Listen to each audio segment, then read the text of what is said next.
감사합니다. 말씀의 제목 따라하겠습니다. 초청. 제가 쓴 책 중에 13기 전에 일어나세요 라고 하는 책이 있는데 그 책에도 실린 내용입니다. 제가 고등학교 다닐 때요, 성탄절이었어요. 오전 11시에 교회에 성탄 감사 예배가 있어서 우리 가족이 다 10시 40분쯤에 이제 교회를 가려고 나서는데, 단독주택에 살고 있었는데요, 제가 먼저 이제 대문으로 나가려고 하는데 깜짝 놀랐어요. 저희 집 대문 밖에 한 여성분이 서 계셨는데요, 진짜 누더기 같은 옷을 입고요, 정말 모습이 너무 남루한 여성분이 서 있는 거예요. 진짜 깜짝 놀랐죠. 그 당시에는 그런 분을 이제 뭐라고 불렀냐면은 거지 이렇게 불렀어요. 그래서 이분이 저한테 배가 너무 고프다고 밥을 달라는 거예요. 그래서 저는 너무 당황했는데, 그때 또 나오시던 어머님이 보시더니 그분을 드리고는 부엌에 가가지고 밥상을 차리시는 거예요. 그래서 저희 집 마루에 그분이 앉아가지고 이제 식사를 정말 맛있게 드시는 거예요. 그래서 그분 식사 다 드실 때까지 기다리다가 교회 가느라고 그날 성탄감사 예배를 우리 가족이 지각을 했어요. 그런데 제가 예배를 드리는 내내 막 너무 고민이 되는 거예요. 야, 어떻게 실제로 이런 일이 있냐? 성탄절 당일날 아침에 어떻게 거지가 우리 집에 와가지고 밥을 달라 그래서 우리가 그 밥을 이렇게 드리는 일이 어떻게 실제로 일어나냐? 왜냐하면 제가 교회학교 다녔잖아요. 항상 선생님들한테 어떤 동화 얘기를 들었냐면, 그래서 왔다 갔는데 알고 봤더니 그분이 예수님이더라, 천사더라, 이런 동화를 들었어가지고 와, 정말 그분이 혹시 예수님이 아닐까, 천사가 아닐까, 막 이런 고민이 되는 거예요. 그래서 예배를 마치고 집에 가서요, 제가 집에 있는 서랍이란 서랍은 다 뒤진 거예요. 금덩어리를 놓고 갔을까 봐. 왜 그러잖아요. 그래서 그렇게 그냥 박대하지 않고 식사 대접하면 그냥 선물로 상급으로 금덩어리 놓고 가는 이런 동화를 들었었는지라 막 다 뒤졌는데 없더라고요. 금덩어리가 안 나왔어요. 근데 제가 그 책의 마지막에 뭐라고 썼냐면, 금덩어리는 없었지만 세월이 흐르고 보니 하나님은 우리 가정에 금보다 더 귀한 선물을 주셨는데 우리 가정에 은혜를 주셨다. 우리 가정이 하나님께 은혜를 받았어요. 지난 시간에 이어서 이번 주도 똑같은 본문에 똑같은 제목으로 설교하느라고 제목 뒤에 초청 2라고 그렇게 이름을 붙였어요. 예수님께서 비유 말씀을 하시는데 어떤 사람이 큰 잔치를 마련한 거예요. 그래서 먼저 초대를 다 해놓고 당일에 잔치 준비를 마치고는 종을 또 보낸 거예요. 이제 잔치 준비가 됐으니까 참여해달라고. 그런데 이 사람들이 막 거절을 하는 거죠. 저는 밭을 샀는데 지금 그 밭을 보러 가느라고 못 간다. 나는 소 10마리를 샀는데 지금 시험에 보러 가느라 못 간다. 나는 장가 들어서 못 간다. 다 거절을 하는 거예요. 그래서 종이 돌아와가지고 다 거절합니다. 그랬더니 주인이 화가 난 거죠. 그래서는 다른 사람을 데려오라는 거예요. 누구를 데려오라느냐? 21절 보시면은요, 종이 돌아와 주인에게 그대로 고하니 이에 집주인이 노하여 그 종에게 이르되 빨리 시내의 거리와 골목으로 나가서 가난한 자들과 몸 불편한 자들과 맹인들과 저는 자들을 데려오라 하니라 그랬습니다. 여러분, 이번엔 누구를 데려오라 그랬냐면 가난한 사람들, 몸이 불편한, 장애가 있는 분들을 데려와라, 이렇게 주인이 한 거예요. 그런데 여기서 중요한 게 뭐냐면 어디서 데려오라고 했는지가 중요해요. 오늘 말씀에 나와요. 지금 어디서 데려오라고 그랬냐면 시내의 길과 골목에서 데려오라고 그랬어요. 여러분, 가난하고 몸이 불편한 분들이 꼭 길과 골목에만 있는 건 아니잖아요. 집에도 있을 수 있고 여러 군데 있을 수 있는데, 이런 사람들을 시내의 길과 골목에서 데려와라. 이게 무슨 말이냐면, 이분들은 너무 가난하고 배가 고파서 다음 끼니를 해결할 게 없어서 지금 길에서 골목에서 구걸하고 있는 사람, 그래서 구걸하는 사람을 데려오라고 그러는 거예요. 그러면 왜 주인은 지금 길거리에서 구걸하는 사람을 데려오라고 하는 것이냐? 그 이유가 뭘까? 첫째, 그 이유는 그들은요, 간절히 필요로 하는 사람들이었기 때문이거든요. 우리 한번 같이 읽어볼까요? 시작. 그들은 간절히 필요로 하는 사람이었기 때문입니다. 그랬어요. 여러분 저를 보세요. 독수리는 큰 날개가 있어요. 사자는 강한 이빨과 발톱이 있어요. 물고기는 아가미와 지느러미가 있어요. 하나님 그렇게 만드셨어요. 근데 사람에게는 날개도 안 주셨고 강한 이빨도 안 주셨고 지느러미, 아가미도 안 주셨어요. 하나님은 우리를 만물의 영장으로 창조하셨다고 했는데 다른 동물에게 주신 그런 장점들을 우리에게는 하나도 안 주셨다고요. 그래서 하나님께서 만드신 우리 인간을 어떤 존재라고 하느냐 하면 부족한 존재라고 그래요. 하나님은 우리를 창조하실 때 일부러 부족한 존재로 만드셨어요. 왜? 여러분, 우리를 부족한 존재로 만드셨기 때문에 우리는 하나님의 능력을 의지하고요, 우리는 부족하기 때문에 우리는 배우고요, 우리는 부족하기 때문에 우리는 성장해 나가는 거예요. 그래서 우리를 부족한 존재로 만드셨기 때문에 우리가 만물의 영장이 될 수 있는 거예요. 그것이 하나님의 창조의 섭리인 겁니다. 그러니까 여러분, 자신이 부족한 존재라는 것을 깨닫는 것, 바로 거기에 하나님은 인간의 복을 숨겨놓으신 거예요. 인간의 복이 어디 있느냐? 저와 여러분의 복이 어디 있느냐? 바로 내가 부족한 존재라는 것을 깨닫는 그 자리에 우리의 복이 있는 겁니다. 왜? 그거를 깨달아야 하나님을 의지함으로 복을 받는 것이고, 내가 부족하다는 것을 깨달아야 그거 말미암아 우리가 공부하게 되고 성장하게 되기 때문에 거기에 우리의 복이 있는 거라 이거예요. 여러분 보세요. 잔치에 참석하지 않은 사람, 왜 참석하지 않았습니까? 자기가 부족하지 않은 겁니다. 잔치에 참석하지 않아도 아쉬울 게 없는 겁니다. 그러나 지금 잔치에 참석하는 사람은 어떤 사람이냐? 나는 필요가 있는 사람이에요. 먹을 게 없어요. 먹을 게 필요한 사람이에요. 나는 잔치에 참여할 필요가 있는 사람이에요. 그래서 잔치에 참여한 겁니다. 왜 이 사람들을 초청했냐? 자기의 필요를 알고 자기의 부족을 아는 사람들이기 때문에 이 사람들을 초대했다라는 거예요. 자, 길거리에서 구걸하는 사람을 초청한 두 번째 이유는 그들은 초청을 감사함으로 받아들일 사람이었기 때문입니다. 이것도 따라해 볼까요? 그들은 초청을 감사함으로 받아들일 사람이었기 때문입니다. 여러분, 처음에 초청받은 사람이 감사하던가요? 한 번도 감사 안 해요. 나를 초대해줘서 고맙다, 나에게 이렇게 좋은 자리, 나에게 이렇게 귀한 먹을 것을 먹을 수 있는 기회를 나에게 줘서 고맙다, 그런 말 한마디도 안 합니다. 왜 감사 안 합니까? 자기도 넘쳐나는데, 자기도 먹을 게 있는데, 자기도 아쉬운 게 없는데 왜 감사합니까? 여러분, 하나님의 은혜를 누가 감사하느냐? 나는 부족한 사람이다. 나는 하나님이 필요한 사람이다.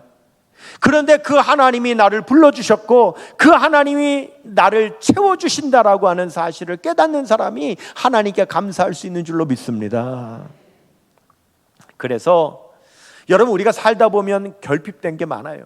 우리가 살다 보면 부족한 게 많아요. 근데 놀랍게도 역설적으로 그건 불행이 아니라 그 부족함 때문에, 그 결핍 때문에 우리는 하나님을 의지하게 되고 하나님께 감사할 수 있는 사람이 된다는 사실입니다. 여러분, 혹시 큰 잔치에 한번 초대받아 본 적 있으세요? 잔치도 한번 초대 못 받아 보셨어요? 여러분 잔치에 초대받아 본 적 있으세요? 그렇죠. 그럼 여러분 잔치에 여러분이 초대받아 가잖아요. 그러면은요 진짜 잔치는요 가면은 음식을 마음껏 먹잖아요. 그런데 먹기만 하는 게 아니고요, 갈 때요 싸줘요. 떡도 가져가 먹으라고 싸주고 잡채도 먹으라고 싸주고 그러죠? 여러분 지금 당장 먹을 것이 없는 이 사람 길거리에서 구걸하는데 나만을 위해서 구걸하는 게 아니에요. 오늘 구걸에 가야 집에 있는 내 가족들도 먹일 수 있는 사람이에요. 그런데 갑자기 잔치에 오라 그래요. 그래서 그 잔치에 가서 먹는데 먹으면서도 무슨 생각하겠어요? 나만 먹어서 어떡하냐? 집에 있는 내 가족들 못 먹는데 어떡하냐 하는데 그 잔치집에서 음식을 싸줘요. 그러니 초청해줘서 감사하고 가서 먹어서 감사하고 돌아갈 때 음식 싸줘서 감사하고 감사하는 사람들, 감사하는 사람이니까 이 사람들 초대했다 이거예요. 이 잔치집 주인은 왜 길거리에서 구걸하는 사람을 초청했냐? 그 세 번째 이유는 그들은 실제로 올 사람들이었기 때문에 초대한 겁니다. 또 따라해 볼까요? 그들은 실제로 올 사람들이었기 때문입니다. 그래요. 여러분 사람은요, 잘 들어보세요. 사람은 자기가 싫어하는 일에는 핑계를 찾고요, 자기가 좋아하는 일에는 방법을 찾아요. 시작.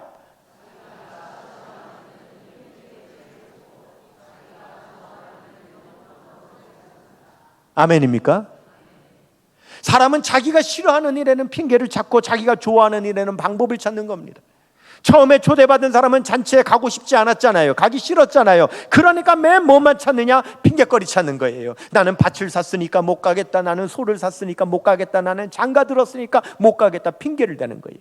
그런데 지금 나중에 초대받은 이 사람들은요, 잔치에 초대받는 게 너무 좋은 거예요. 근데 여러분 이 사람들 어떤 사람이라 그랬어요? 앞을 못 보는 사람이라 그랬어요. 다리를 못 쓰는 사람이라 그랬어요. 여러분 앞을 못 보는데 잔치집에 어떻게 갈 거예요?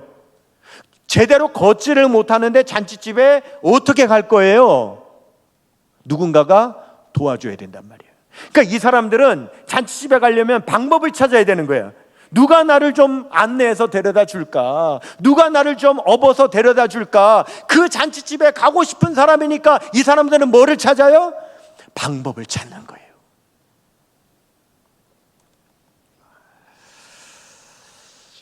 핑계댈 이유가 없잖아요. 이 사람들은요, 뭐 밭을 샀다고 핑계를 댈 수 있어요.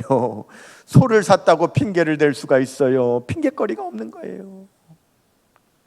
그러니까 이 사람들은 실제로 초청하면 올 사람을 이 주인은 초대한 거죠. 여러분 하나님은요, 설명할 사람이 필요한 것이 아니라 하나님은 응답할 사람이 필요한 겁니다. 하나님은 설명할 사람을 원하는 것이 아니라 하나님께 응답할 사람을 원하시는 거예요.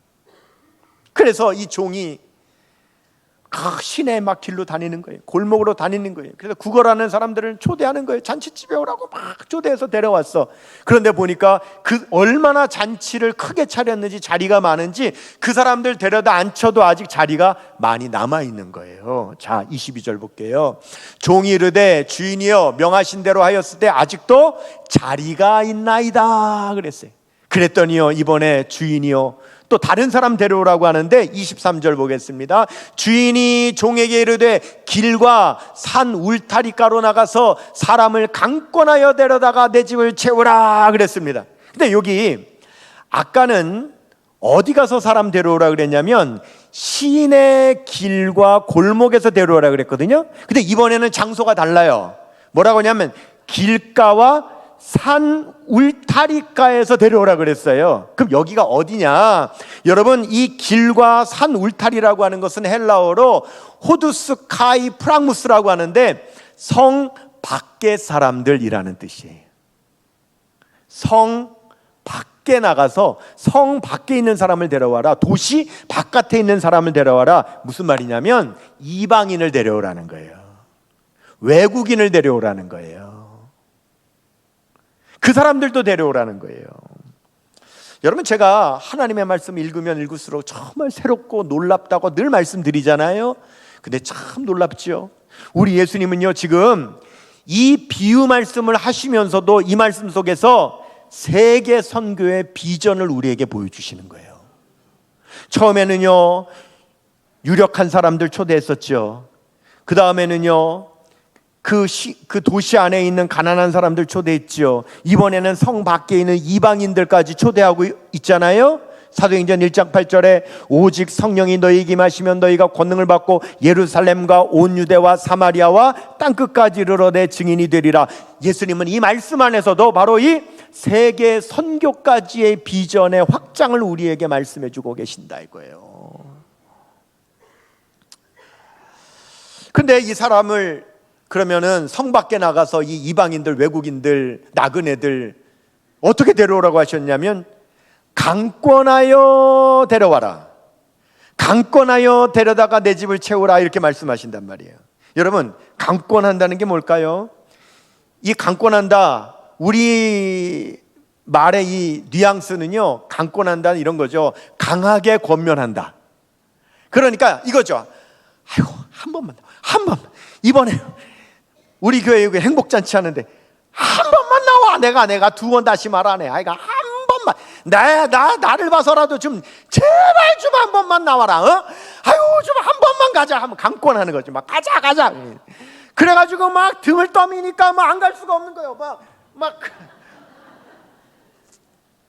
그래가지고 데려다가 그냥 이 자리를 채운다. 우리 이렇게 생각했단 말이에요. 그런데 사실은 이 말씀의 원어적인 뉘앙스는 다른 뜻이에요. 여기서 강권한다는 말은요, 아나그카손이라고 하는데 확신시키다 이런 뜻이에요. 자, 여러분 보세요. 그 당시에 실제로 지금 잔치를 마련한 사람이 누굴까요? 유대인이잖아요. 부자인 유대인이잖아요.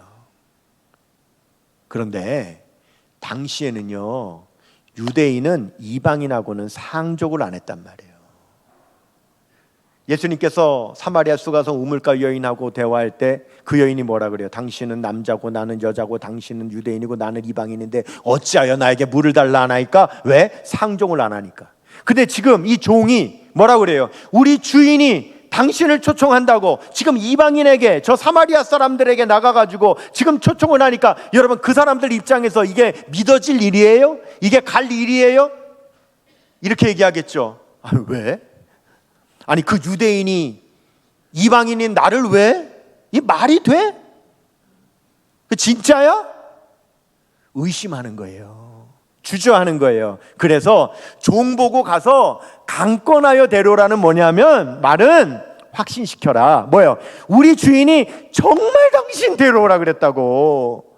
이방인이고 뭐 이거 상관없이 우리 주인님은 진짜 당신이 우리 주인님 잔치에 와가지고 맛있게 먹고 즐기기를 원해서 초청하는 거라고 하는 것을 뭐 시켜라? 확신시켜라. 이 말이지. 그냥 가기 싫은데 그냥 내 체면 봐서 그냥 한 번만 가자. 다음 주에 다시는 내가 얘기 안 할 테니까 한 번만 가자. 막 그 강권이 아니란 말이에요. 네, 이게 신기하기는 해요. 뭐냐면, 그래도 신기한 거는요, 그렇게 억지로 강권하여 데려다 앉혔는데 그날 성령 받아가지고 그래도 예수 믿는 사람이 있더라고요. 그건 참 신기한 것 같아요.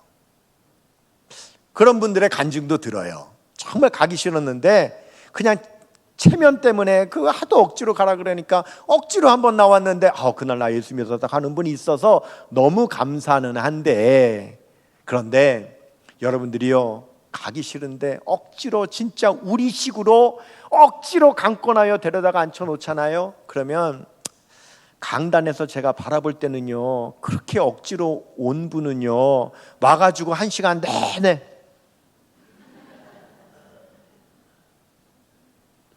이러고 있다가요, 하나님의 신비가 참 놀랍기는 합니다마는 오늘 말씀이 그럴 사람을 강권하여 데려오라는 말씀이 아니라, 여러분, 우리가 초청할 때 하나님이 정말 당신 사랑해, 하나님이 정말 당신 구원받기를 원하셔, 그렇게 확신시켜서, 그래서 나오게 하라는 뜻이지, 그냥 억지로 그냥 끌고 나오라는 뜻은 여러분 아니니까, 여러분 그렇게까지 안 하셔도 돼요.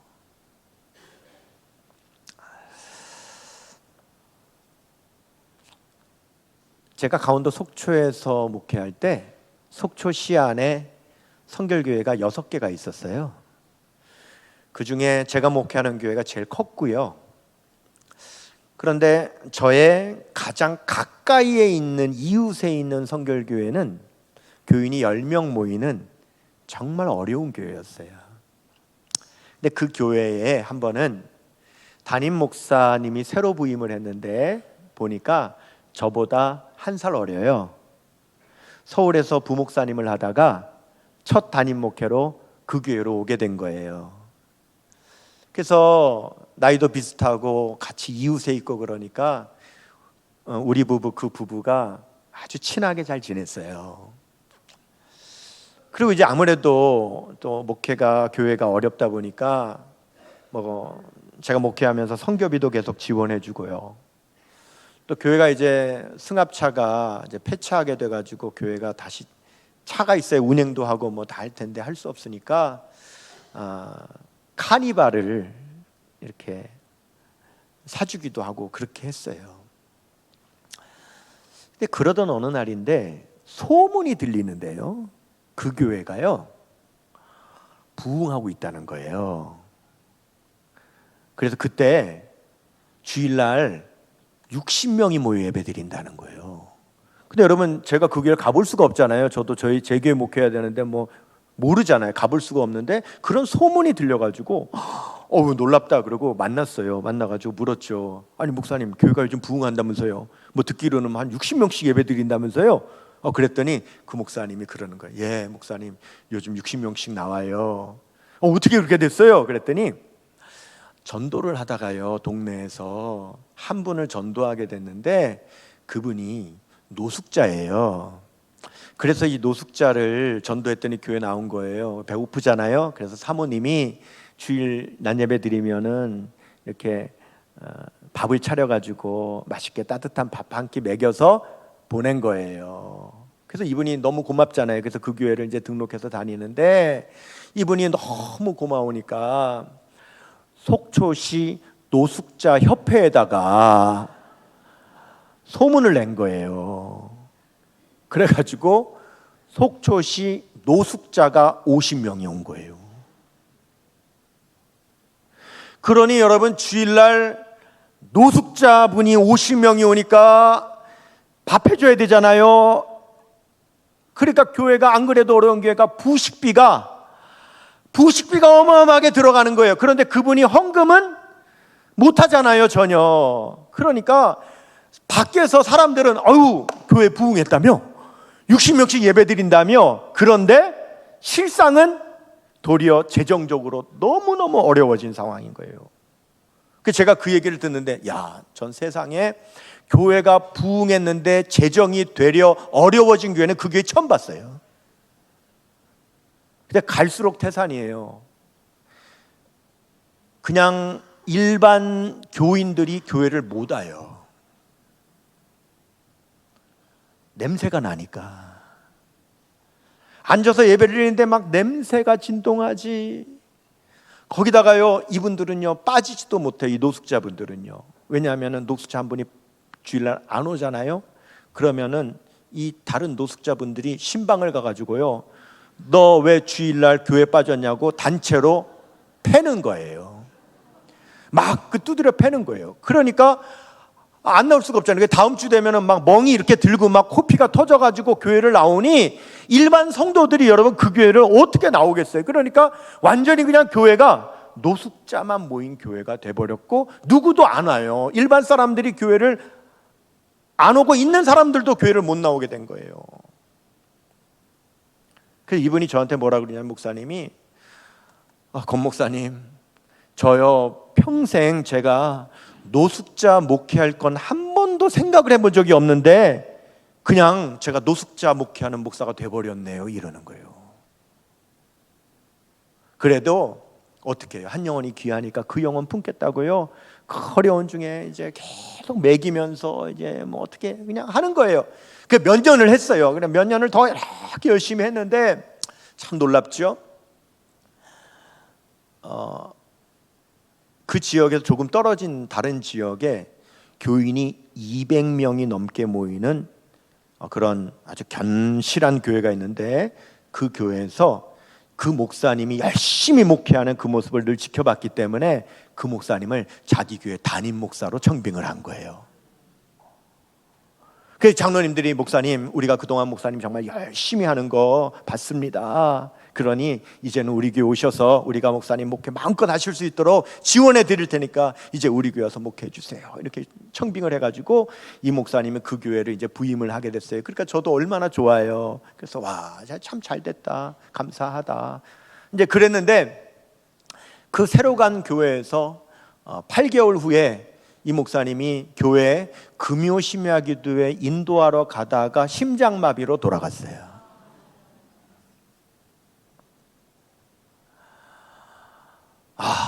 너무너무 놀라서 저하고 제 아내가 이제 장례식에 달려갔죠. 장례식 마칠 때까지, 끝날 때까지 거기 같이 있으면서 이제 자리를 지키면서 장례식을 함께 했고, 아마 제가 생각하기에는 전국에서요 그렇게 많은 목사님들이 그렇게 달려와가지고 그 장례식에 참석하고 위로했었던 적이 없을 정도로 그렇게 많은 목사님들이 와서 그분을 기리고 그렇게 장례식을 마쳤어요. 여러분, 성경은요 정말 읽으면 읽을수록 놀랍다고 그랬잖아요. 참 놀랍습니다.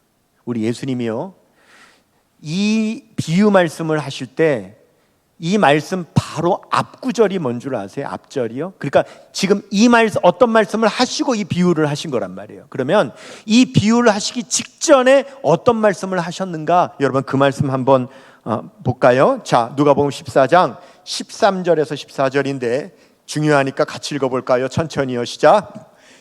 잔치를 베풀거든 차라리 가난한 자들과 몸 불편한 자들과 저는 자들과 맹인들을 청하라.